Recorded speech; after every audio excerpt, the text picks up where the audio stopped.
Welcome to Taiwan Talks. I'm your host, Alex Lee. Today's guest, Jamie Lin, the president of Taiwan Mobile, is always on the top of my guest list for a very, very long time. I'm very happy today he finally made it. I still remember first time I met Jamie, roughly about 12 years ago, while he was running Taiwan's first ever startup accelerator, AppWorks then. But turn to April 2019, he was appointed by Chairman Daniel Tsai, as well as the board, become the president of Taiwan Mobile, the youngest Telecom president in Taiwan history at his age of 40s. I still remember some question his inexperience in telecom industry, some calling him even an outsiders, but now you all become all history. In today's episode, it's my pleasure come to visit Jamie Lin's 5 years tenure with Taiwan Mobile, and also love to share his view about how Taiwan startup, VC-like, and particularly about the transformation of Taiwan Mobile. Very lastly, we also love to check his view about the opportunities in a startup that the Taiwan VC is facing right now. Welcome to the show, Jamie. Thank you, Alex.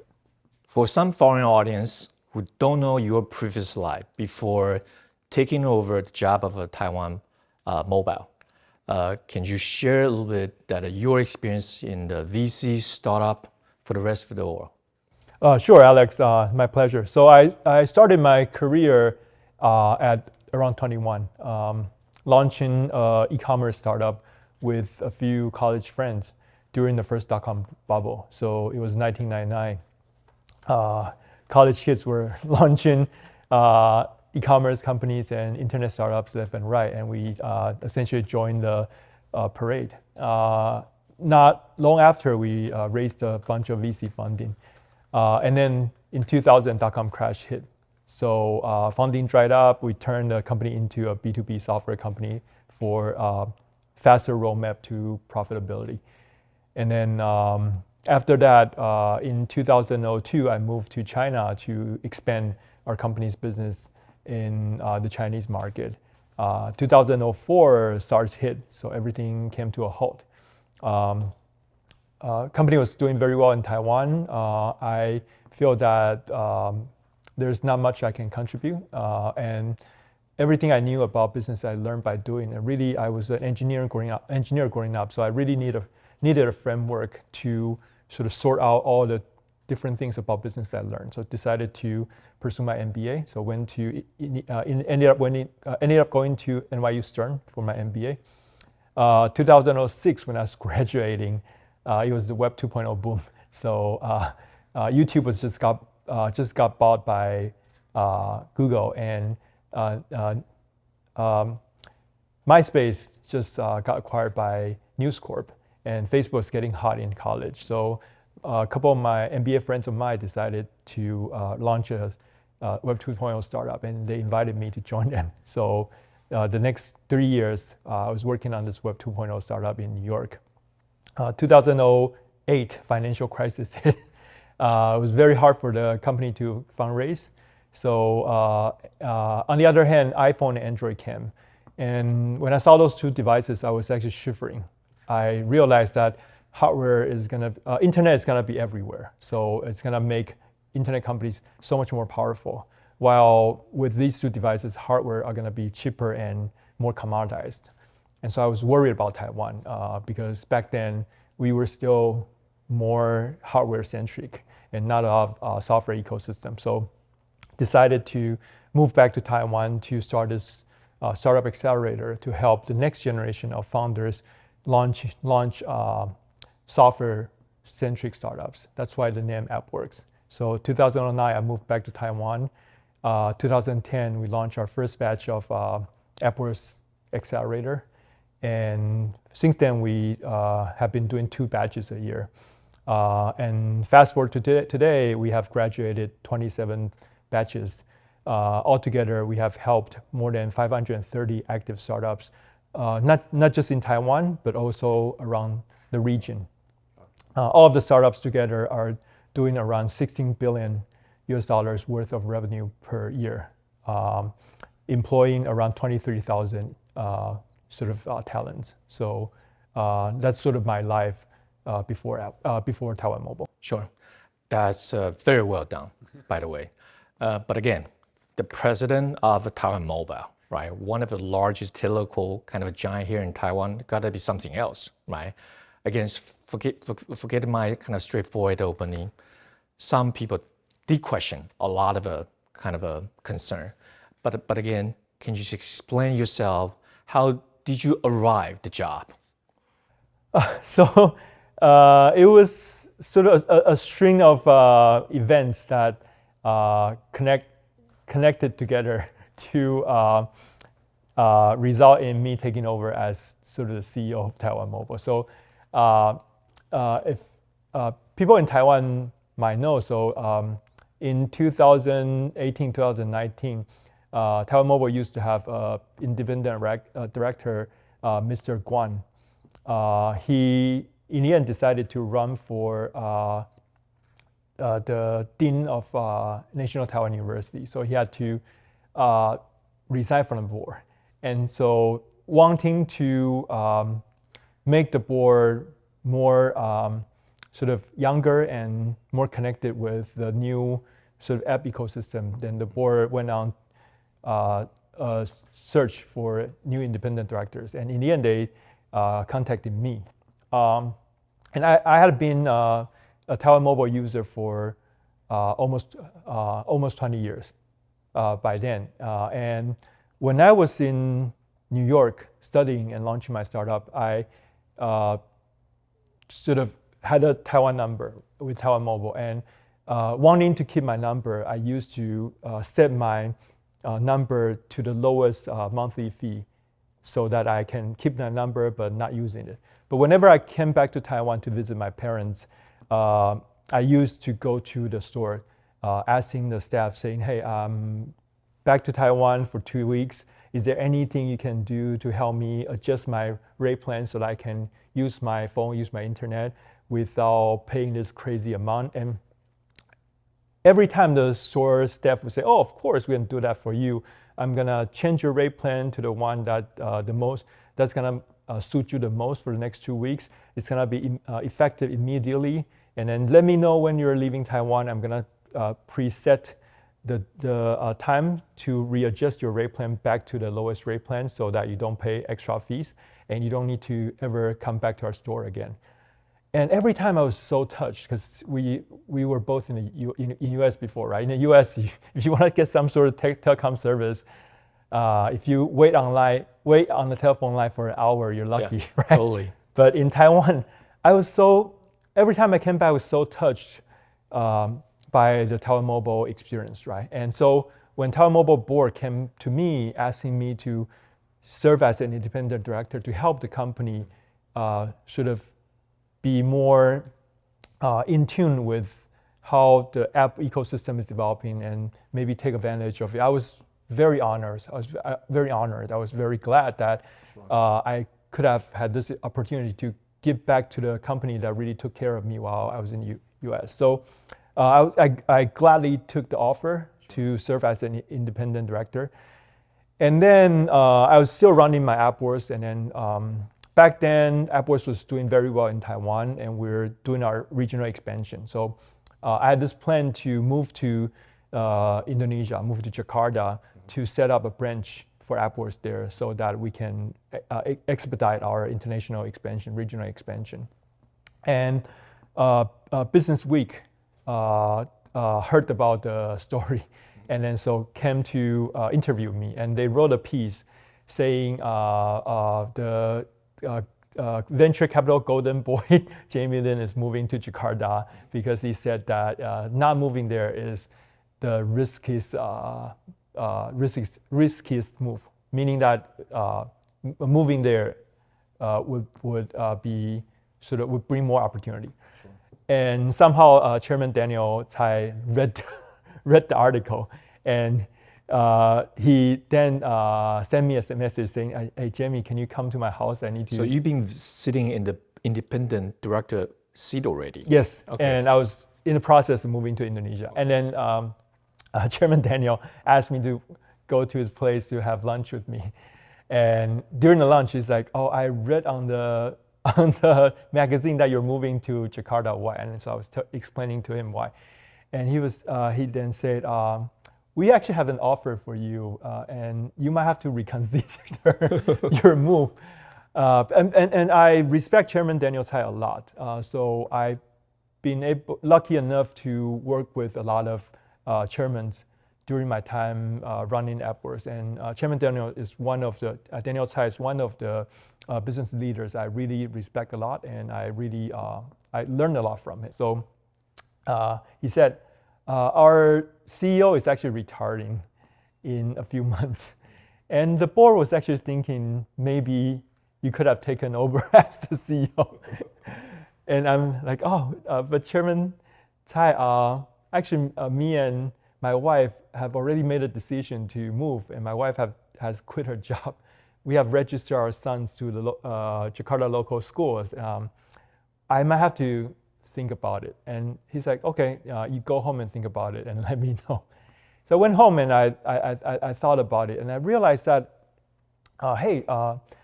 telecom companies have been sitting on this huge opportunity, right? So I moved back because iPhone and Android came about. And so that was the 3G, 4G era. But during the 3G era, 4G era, all of the applications that have been sitting on top of the telco infrastructure have been thriving, right? So Google went from tens of billions of dollar company to $1 trillion company. Why? Because they were able to benefit from the rising mobile internet. Facebook, right? Instagram, WhatsApp, WeChat, Line, like Uber, applications from left and right all benefit from the 4G build out that was done by the telco companies. But if you look at the telco companies, from the start of the 3G era to the end of the 4G era, they have basically stayed in the same positions. So they built out this huge infrastructure that allowed the applications to thrive, but they didn't benefit from it. And the other way around, if you look at the applications, they also missed a lot of opportunity because the telecom companies didn't know what they needed from the infrastructure. One of the more obvious example would be Uber, right? Even today, when you're trying to call a cab, either on Uber or on all the other apps, you would think twice before you press submit, because you would triple check on the map and make sure that the pin is at the exact right location you want the taxi to come. And the reason why you cannot press call with confidence is because the infrastructure that telecom companies operate fail to tell the apps where exactly the phone is. That's why as a user, you cannot press call a cab for me with confidence. You cannot use it as an easy button. You absolutely have to go through the map and make sure you're placing the pin on the right location. And so the apps are also suffering from not having a seamless integration with the infrastructure or the infrastructure being ignorant on what they're building. So I think at that time, right, 5G was around the corner. I thought, hey, with the arrival of 5G, there's a new opportunity for the apps and the infrastructure to do this all over again, especially when there's an AI element that is gonna also play a big role, right? So if we can make this seamless integration, then down the road, when users need a cab, they don't even need to use an UI.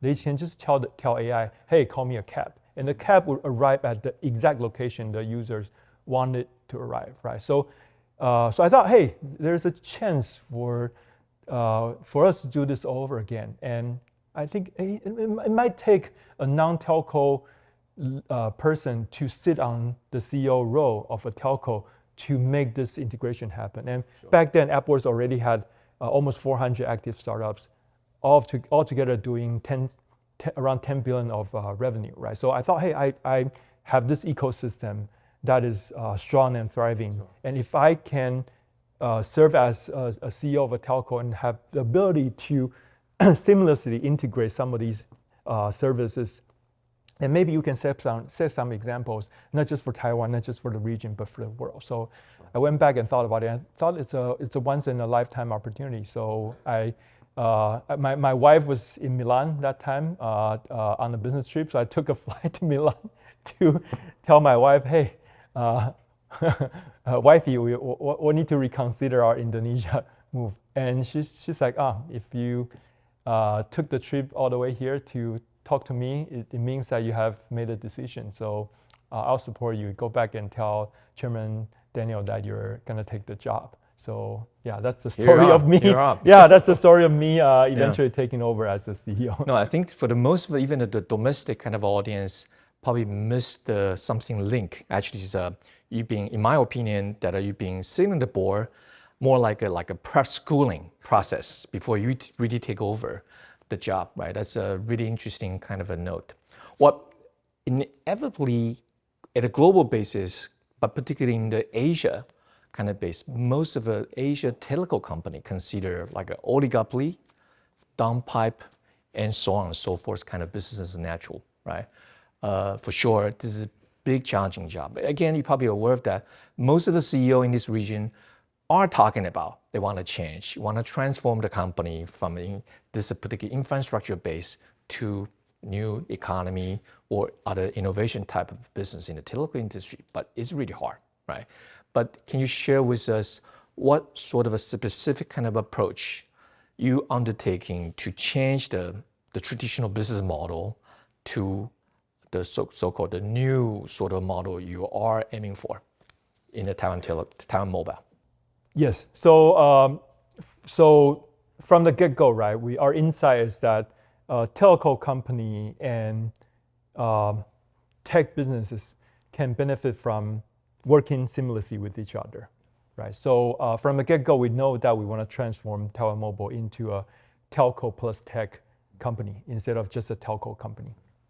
And I think the fortunate thing was when I took over as a CEO, we already have an e-commerce, a quite sizable e-commerce business in our portfolio, right? So even before we integrate with other sort of newer emerging tech businesses, we could have done a better job integrating with our e-commerce business, right? So our first task, our first test of integrating a telco business with the tech business is to take our own e-commerce business and think about how a telco business can empower our own e-commerce business and vice versa, right? So it took us almost a year to study it and figure out how we can make the two businesses benefit from each other. And the inspiration is really from the Amazon Prime business model, right? So we all know that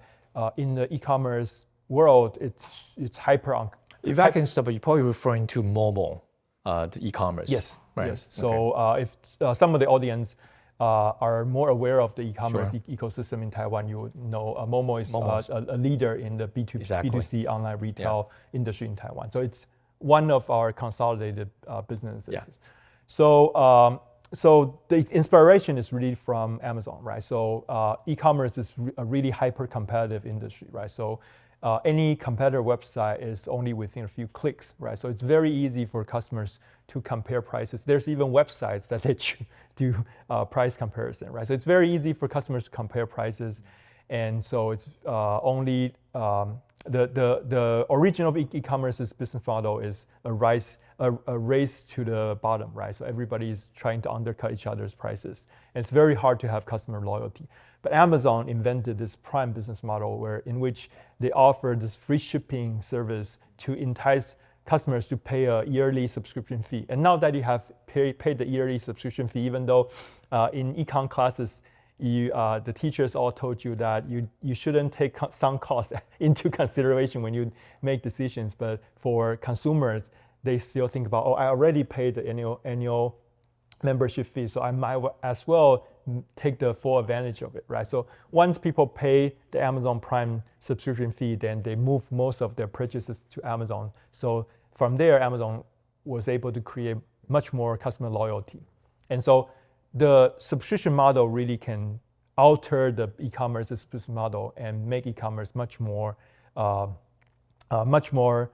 appealing and much more sticky to its customers. So we were thinking about, but in Taiwan, in the US, Amazon was offering free shipping as sort of this, because shipping is a must for customers, right? When customers buy things from Amazon, the things have to be shipped to them. So it's a must-have for customers. So they were offering this must-have feature to customers to entice them to pay the annual membership fee. But in Taiwan, because the free shipping hurdle is so low, it's around $15. So it's very easy for customers to buy a few things or even just one thing to clear that hurdle. So if Momo were to offer free shipping as a feature to draw customers to pay the annual membership fee, it's probably not going to work very well. So in the end, we realized, hey, we have this telecom service, which is a connectivity service.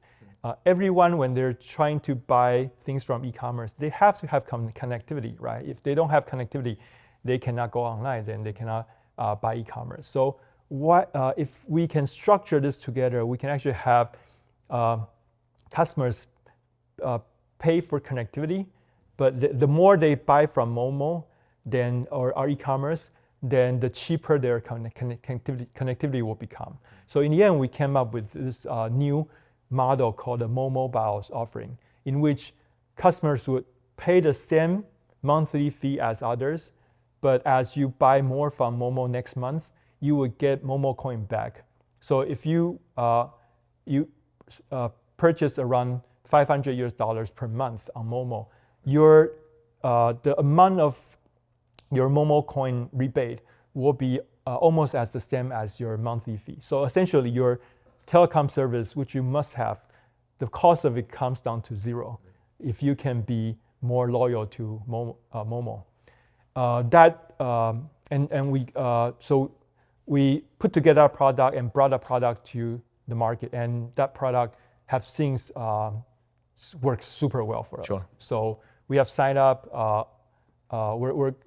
We have signed up more than 600,000 customers, and all of these customers together are contributing almost 13% of Momo's revenues. And these customers they buy more from Momo and they're more loyal, right? So from there we have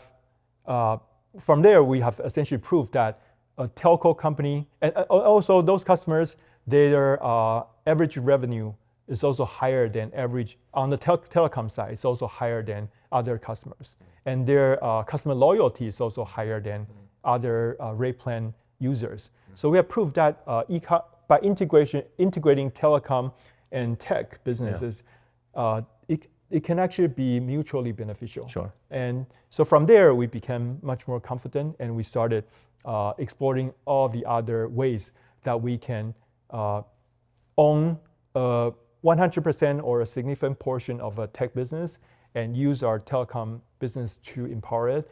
And also from there, the tech business would provide our telecom business with some synergies and benefits. So from there, we have been accelerating our journey to become an even more sort of far-reaching telco plus tech company. Sure, that's excellent. That's very uniquely combined telecom and the technology together, which no doubt places the combination on the top of the market of each kind of a sector.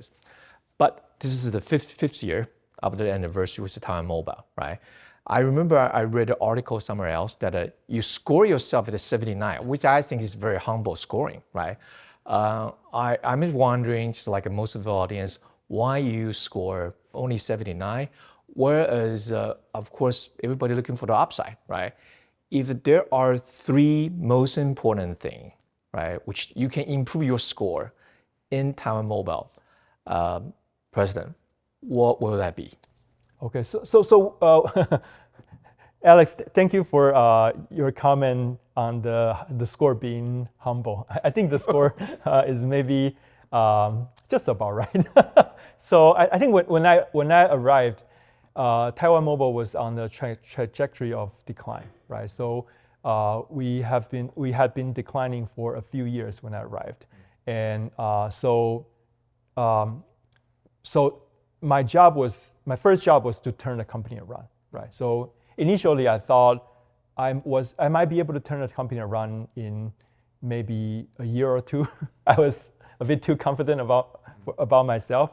And then from there, I was really thinking that if I wasn't able to make this a 10x growth opportunity, then it was not aggressive enough, or it was not ambitious enough, right? So I was really aiming for a faster turnaround, and from there, maybe a 5 to 10 years of accelerated growth, right? And but in the end, it took me a bit longer to turn the company around. So the company was really only turned around maybe 3 to 4 years in, and from there,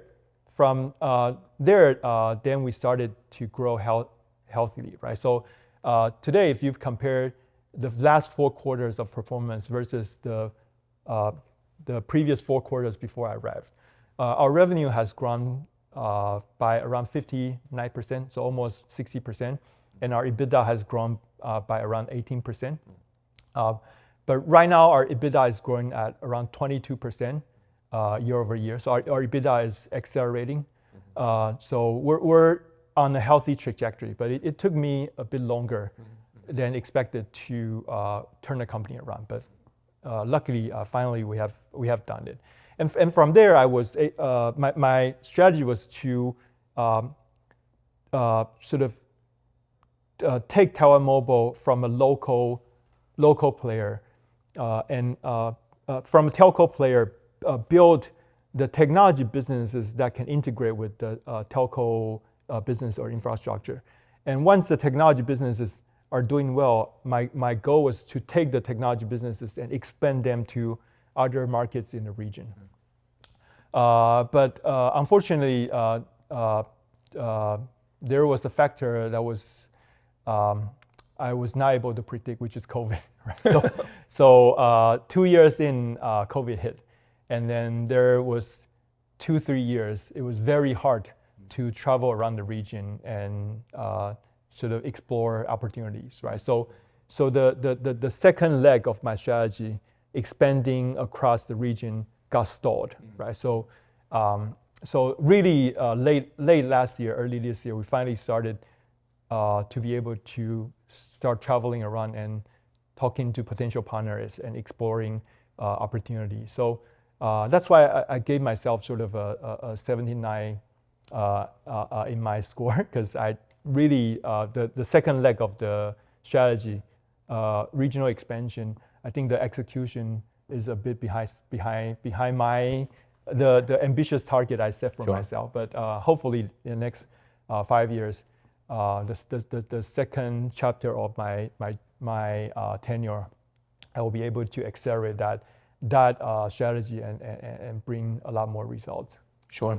And outside telco e-commerce, I know that you guys also done a lot of other strategic kind of investment within and outside of Taiwan, right? Can you explain to us what are those rationale behind those investments? And specifically, like looking into the future, what future investment or opportunity are you guys looking at? Follow that path. Okay, so like I said, our strategy is to take the telecom infrastructure we already have and think about during the 5G era, what kind of tech businesses we can build or own on top of it that would have this, that would benefit from seamless integration with the telco business and can sort of empower each other mutually, right? So there have been 5 pillars of the tech sectors that we're highly interested in. One of them is retail. Of course, we're in Momo, so retail is already a huge sector that we're involved in. But even within retail, there are new opportunities that are evolving. And so if you look at our investment in Taiwan app. It's because we see that in the online retail section, there are three major business models, B2C, C2C, and D2C. And B2C, we already have a winner, that is Momo.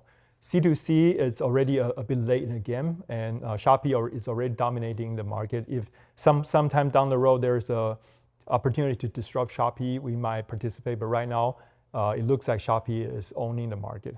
D2C, Taiwan app is the winner. That's why we are working with them. And just for some audience who don't know 91 apps, this is one of the a very successful SaaS basis, like an OMO kind of business model. Went public about 2 years ago. One of the, I think, that everybody's kind of a pride in Taiwan. Yeah, it's essentially the first organic local-born unicorn in Taiwan. Non-manufacturing unicorn, non-manufacturing, non-IC unicorn. Use your word, Alex. New economy unicorn. Yeah, totally.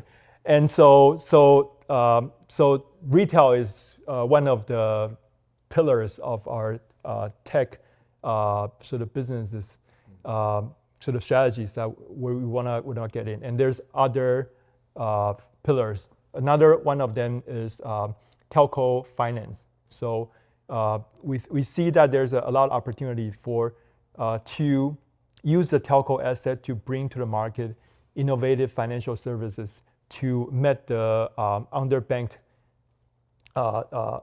demographics needs. Another pillar would be gaming, right? So we have 5, 6 pillars that were sort of very interesting because we see a lot of potentials to do mutually beneficial integrations with our telco core assets. And so if you look at our investments, if you look at our M&As, they're all within those pillars. Sure. And again, let's move on to the other side of your capacity as a VC. I believe parallelly still running. You are not only you are the founder of AppWorks, still running that at parallelly, right? Can you explain what were then your goal and logic for as a first time ever kind of accelerator here in Taiwan, and compared to now? Can you share with us anything coming to the fruition now, or anything you are looking forward in the future? So that I had coming back to Taiwan to launch AppWorks were number one, I saw the coming of iPhone and Android, and I realized that before iPhone and Android, internet was sort of essentially tied up on the desktop, right? So if you remember back then, we used to go on Google Maps to search for directions, and then we would print out the maps to bring the maps out with us while we drive, right? But today, nobody's printing maps, right? Because maps are so easily accessible in their pockets. And so I really had the insight of, when I saw iPhone and Android, I realized that they're gonna unlock all of the potentials, all of the powers of the internet. And so Taiwan has to build an internet ecosystem. If we don't have a software ecosystem, then we're at the mercy of sort of these global internet powers, right? And then also I lived 5, 6 years in US, and through the time I was always thinking, how come US was able to be so strong for so long, right? Like if you look at a lot of the superpowers in human history, they weren't, for example, right? Japan, like for a while was sort of emerging to become a superpower, but then they weren't able to continue that trend. And then sort of after the 90s, they spent 30 years wandering around. And how come that never happened to the US? And my conclusion was it's entrepreneurship, right? So if you look at the US, right, all of the youngest and brightest, they all wanted to start their own company. None of them wanted to work for a big company. And because it's much easier for a newer company to adapt newer technology, newer mindset, newer operating model. So if you can have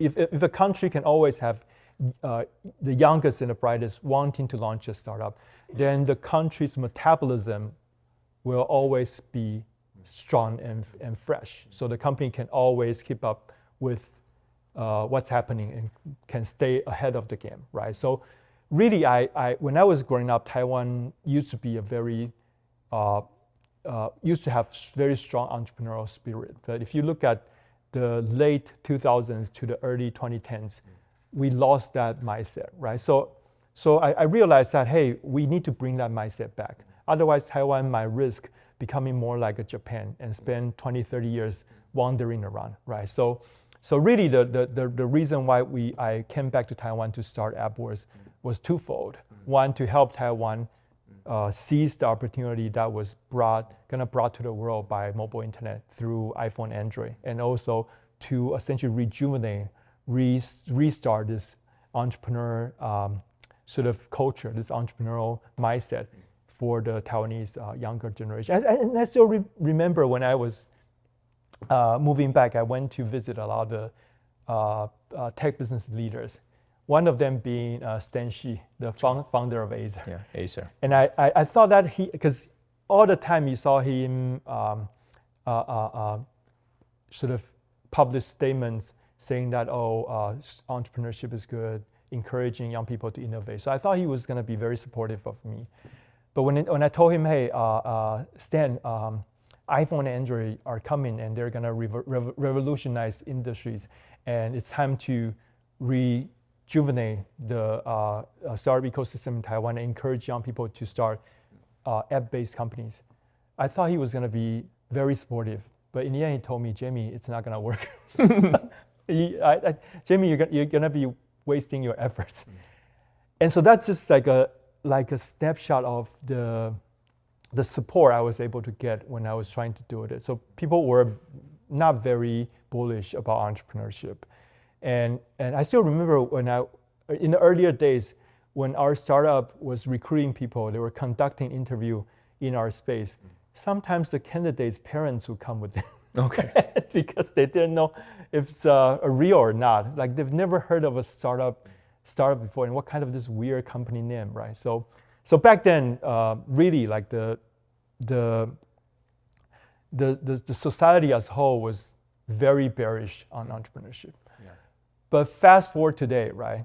Whenever I go back to universities to give a speech, I would do a survey, right? How many of you want to graduate and work for big companies like TSMC? Maybe 1/3 will raise their hand. How many of you want to launch your own company?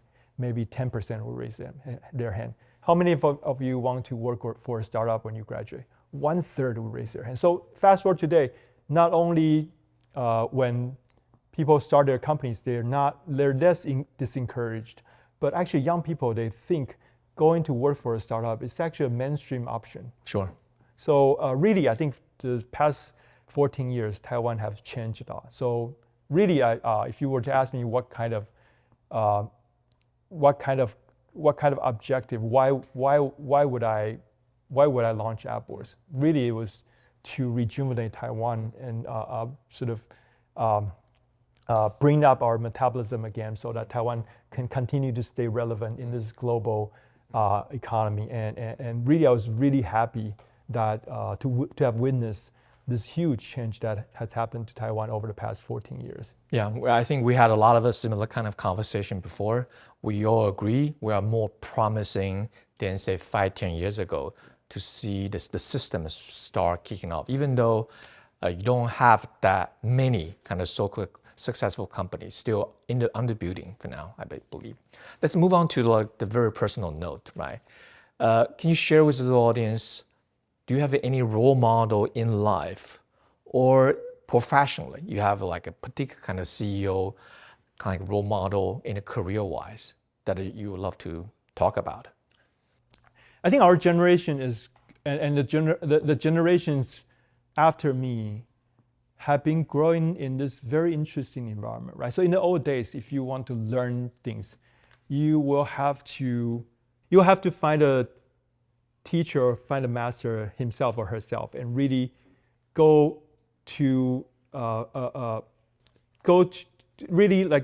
place where you're physically in contact with them, and you will have to sort of essentially beg them or ask them to really teach you, right? So in the old days, having access to the best knowledge and best thoughts was very hard, very restricting, right? So the sort of the concept of having a role model or having a master was really a result of that type of world, right? So if you want to have a role master, if you want to have a role model, you'll have to have some sort of proximity to him or her, so that you can observe him or her or really learn from him or her, right? But fast forward to today, right? It's actually very easy if you have access to YouTube and podcasts to just listen to all of the interviews Alex is doing. And then you can learn from all of the masters in the world. Yeah.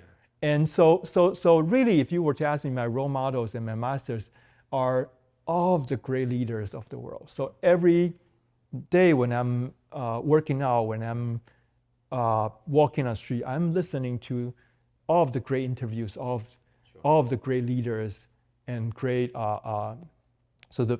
business personalities in the world. And they're all not perfect, right? So you listen to them, you hear their thoughts, hear their practice, and you think about the pros and cons. And you think about, so if I were in a similar situation, what kind of things I would do that is similar to them, what kind of things I would do that is sort of my own take. So really, if you were to ask me, my role models are everybody, all of the great leaders. So I've been lucky enough to have learned from sort of people like Jeff Bezos, or Bill Gates, Steve Jobs, Elon Musk, right? So people are not going to say they're perfect leaders, but they all have their good sides that you can learn from, right? So really, very interestingly, I think, of course, my chairman, Daniel Tsai, and Richard Tsai, I also learned a lot from them. So I'm lucky to have been born in this era where you can learn from any role model, as long as you have problems and questions, and they can all teach you a thing or two. Right. Yeah. So I've even Kobe Bryant is one of my role models, right? So like his dedication to practice and everything. So it's just so many of them.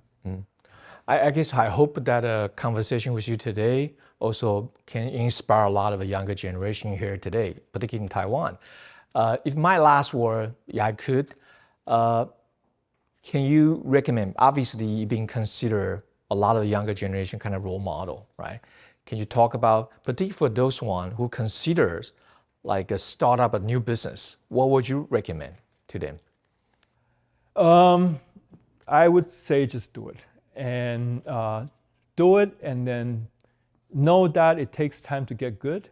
So give yourself time, try a lot of things, make a lot of mistakes, and over time you're gonna get good at it. So it's like swimming, right? So if you spend your life walking on the ground, then the first time you dive into a swimming pool, of course you're not gonna be able to swim, right? But many people before you have overcome that. So of course you can overcome that, but it's not gonna be immediate, right? It's gonna be a process. So if you give yourself 2-3 years, you continue to try it, you learn from, do different things, learn from your mistakes, and know that you have to get better, get good. And eventually you're gonna become a good founder, right? So it's as with any jobs.